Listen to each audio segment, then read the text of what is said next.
asalaamaaleykum waa Mak Diaspora asalaamaaleykum ñu ngi leen di nuyu di leen ziare comme ni ñu koy faral di defee seen émission Mak Diaspora moo dellu si tey ñu bëgg waxtaan si député de la diaspora. Les députés de la diaspora, bu ñu fàttalikoo pour la première fois dans l'histoire de la diaspora, on a pu élire 15 députés pour la diaspora. Quel a été l'objectif d'élire 15 députés pour la diaspora? Parce que bu ñu fàttalikoo le président de la République Macky Sall bu mu duggee ci diaspora bi fekk na fi ay soxla fekk na fi ay problème ñu posé problème yu bëree bëri mu ne problème yooyu nag dina ci indi saafara looloo ñu permettre tey ñu am 15 députés yoo xam ne ñoo ko tànnal suñu bopp waaye mais 15 députés yooyu est-ce que am nañ utilité pour ñun déedéet 15 députés yooyu est-ce que amal nañu njëriñ ñun waa diaspora déedéet waaye 15 députés yi baax na ci diaspora waaw mais le choix des 15 députés ça devait être un choix objectif un bon choix c'est-à-dire expliquer je vais m'expliquer parce que gis ngeen diaspora li fi nekk amut fenn y a tout dans la diaspora lépp a ngi ci biir diaspora mais malheureusement bu ñu def choix bi on l'a fait sur la base politique c'est-à-dire le président Macky Sall après son élection en 2012 si lañ tijji CREI def ay répétitions yu garaaw mu dal ñu ñun Europe du Sud ndax Europe du Sud boo gisee la particularité de l'Europe du Sud c'est-à-dire mooy Italie Espagne Portugal ak la Grèce soo gisee la particularité de l'Europe du Sud le président Macky Sall parce que fii moo nekkoon siège du PDS le PDS mooy parti papa Abdoulaye Wade wala suñu maam Abdoulaye Wade fii moo nekkoon baasam kon on a fait un choix parce que la CREI dafa songu doomu Abdoulaye Wade choix boobu moo tax tey ñu am ñaari députés yoo xam ne ñoo gën a nul ñetti députés yi gën a nul yi nga xam ne ñetti députés yi nga xam ne ñoo gën a nul laa la wax yu gën a nul yu ñu am dans la diaspora ñun Europe du Sud ñoo ko am waaw man maa ko wax ñetti députés yi gën a nul Europe du Sud ñu ñoo ko am parce que bañ koy def defuñ ko woon dans le bon choix on a choisi seulement contre Macky Sall on a voté contre Macky Sall c'est ça le mauvais choix que la diaspora de l'Europe du Sud ont fait léegi dañuy wax ne suñuy problème ñun waa Europe du Sud kan moo koy yóbbu Assemblée nationale ñaata problème la Europe du Sud am bu ñuy wax la diaspora bu ñuy wax l'immigration clandestine mais Europe du Sud moo ci gën a impacté wu moo ci gën a sonn fii la ñëpp di ñëw fii la ñëpp di ñëw muy Espagne muy Italie muy Portugal foofu mooy entrée yi Grèce passant par Turquie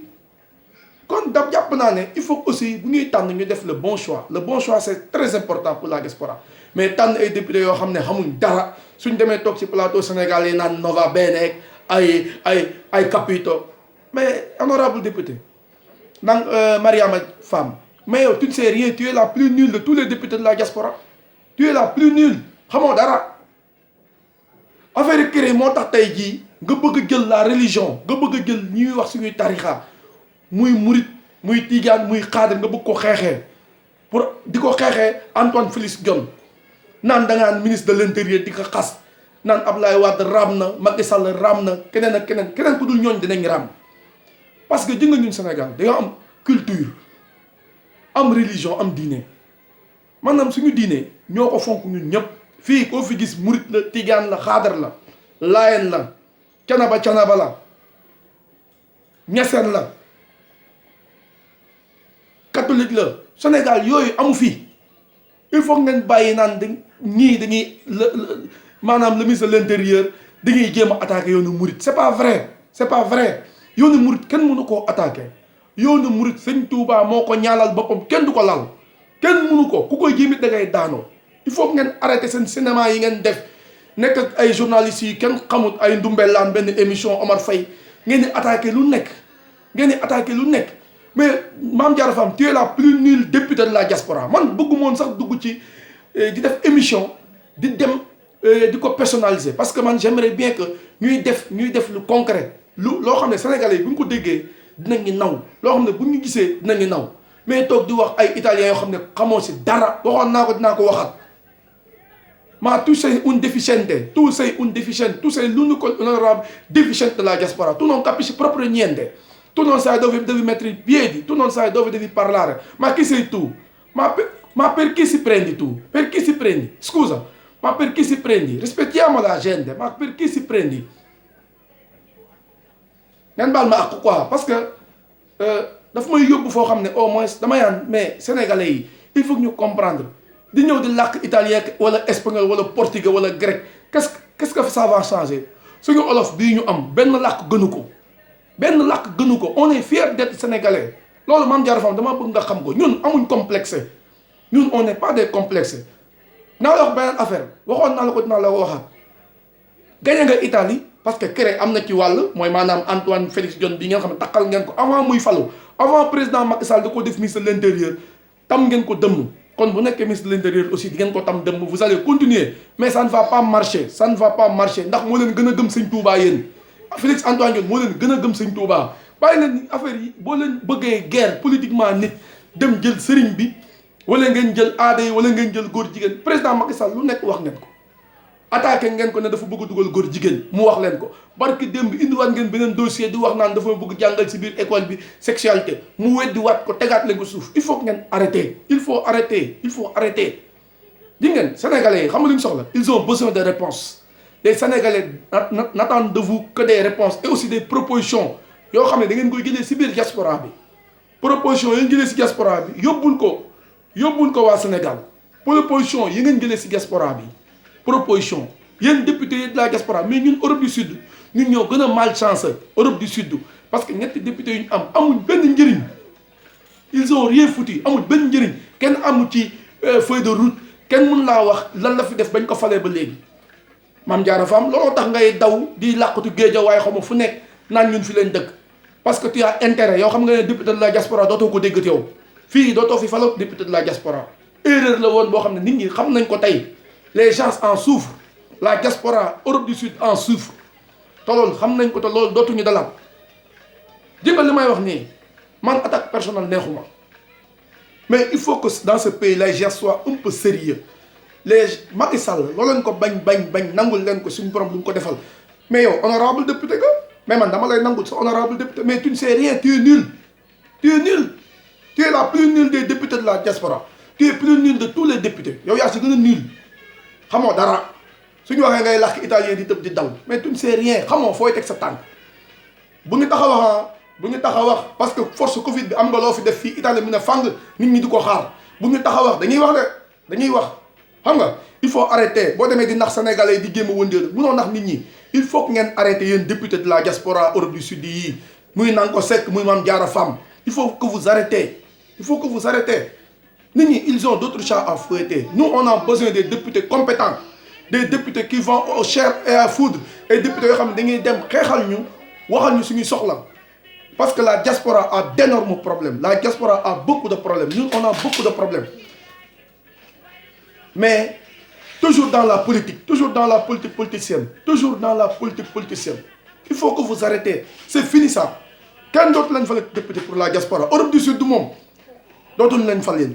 vous pouvez faire ce que vous voulez para leen def ay miscage jéem leen dugg sax si mouvance présidentielle jéem leen sax accompagner président Macky Sall mais dootuñu leen fal parce que vous ne portez pas nos problèmes vous n'allez pas régler nos problèmes